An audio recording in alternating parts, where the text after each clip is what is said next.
I'm Alan Weiss, and this is the writing on the wall.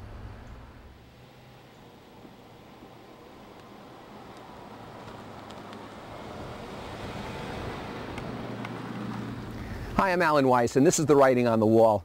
I'm sitting down for this episode because this episode is about the worst and the dumbest, or neither rain nor snow nor, well, maybe snow.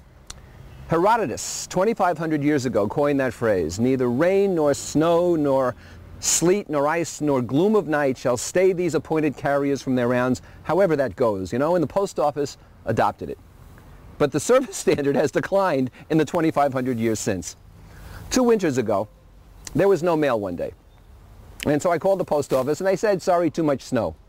Well, what happened to neither rain nor snow? Nope, too much snow. In fact, the post office mandated that they wouldn't deliver anyway if your walk wasn't cleared, if your driveway wasn't plowed, and if everything wasn't perfect. Yet, the post office sidewalk wasn't cleared itself.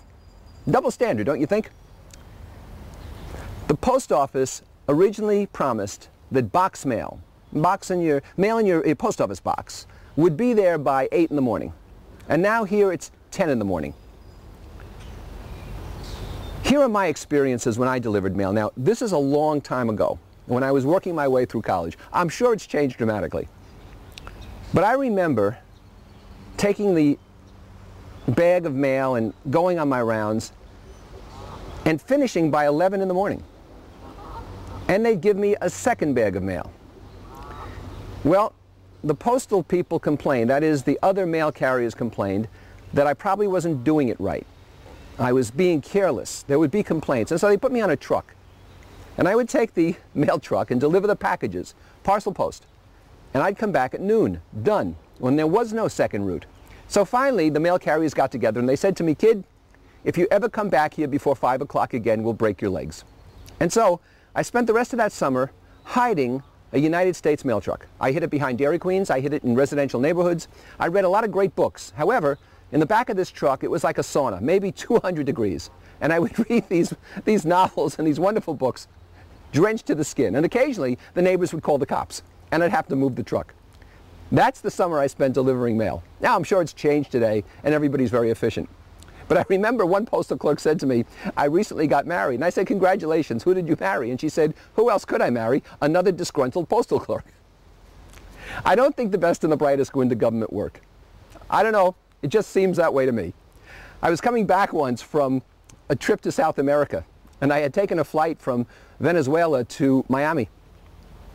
Somehow, 3 747s, or some incredible volume of air passengers had landed at one time, and immigration was overwhelmed. So, an intelligence supervisor said, just have people hold up their passports next to their face and march through the lines. Don't stamp them, don't stop them, just get them through, make sure they're legal. Well, my passport at the time had an old picture of me with a mustache and long hair. It was about at the end of its expiration date. In fact, if it were milk, it would have turned.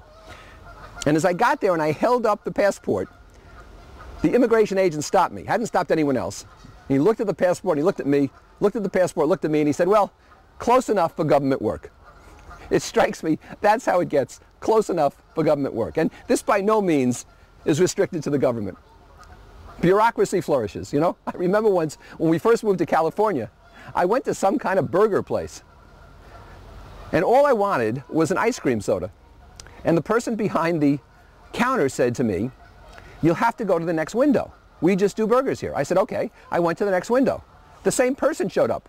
They had walked 15 feet over. It was the same person. But that's where you got your milkshakes. Best and the brightest? I don't think so. When I was working in the Philippines, at an Air Force base there, I walked into a scene once that I couldn't believe. And what had happened was, a messenger had come to deliver an envelope for the colonel. And the colonel had a secretary in the outer office who was a corporal. The corporal initialed for receiving the envelope. However, the colonel said, when he found out, that the corporal didn't have the authority to initial the receipt of this kind of envelope, and he should have known better. So the colonel asked the corporal to erase his initials and then initial the erasure. You can't make this stuff up. There was an arts group in Providence here. They wanted consulting work for free for local arts groups. Help them with strategy, help them with leadership, help them with recruiting. Made sense. Good way to do pro bono work. And so I applied. And they said, you'll have to go through a 7-week training program, Monday night every week, 7 weeks. I said, well, I already am a consultant. Here are my credentials. You might want to make me, I don't know, chief consultant. They said, you're not a consultant until we tell you you are 7 Mondays. I never went. Maybe I'm still not a consultant. Providence has a law that prostitution is legal if it's done indoors. You heard me right. Prostitution is only illegal if the act is performed outdoors. The legislators somehow let this one slip through. The best and the brightest? Don't think so. Large organizations can resemble this.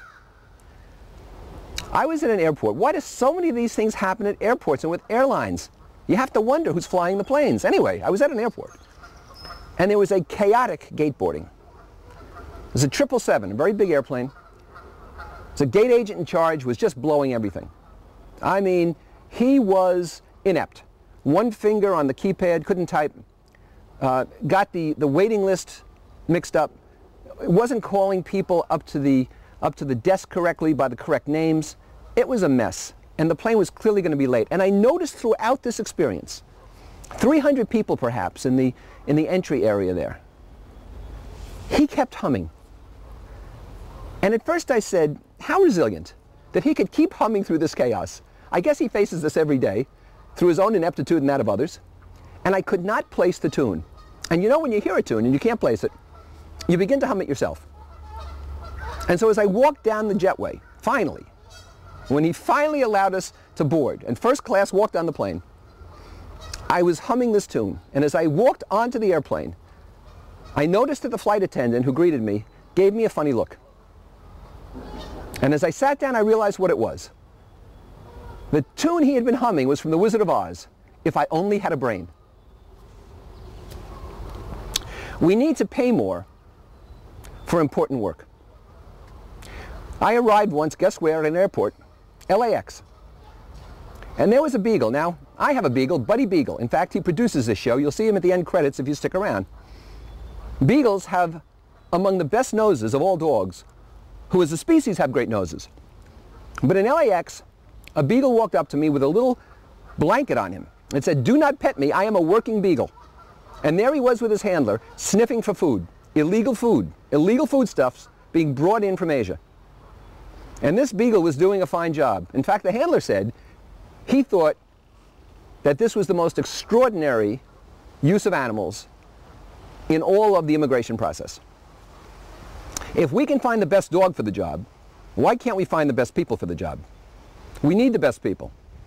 If you're handling Latin America, you should be able to speak Spanish. If you're handling large boarding processes, you should be able to do it smoothly. When we have voter apathy, we get the government we deserve. When 40% of people vote or less, we get the government we deserve. When we don't pay much for government jobs, we get the government we pay for. We can do better. As you've seen, even Koufax is bilingual. English is his third language. He speaks German and Italian. Koufax, andiamo.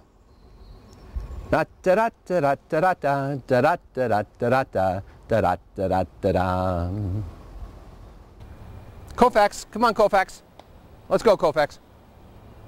Come on, Koufax. Good boy.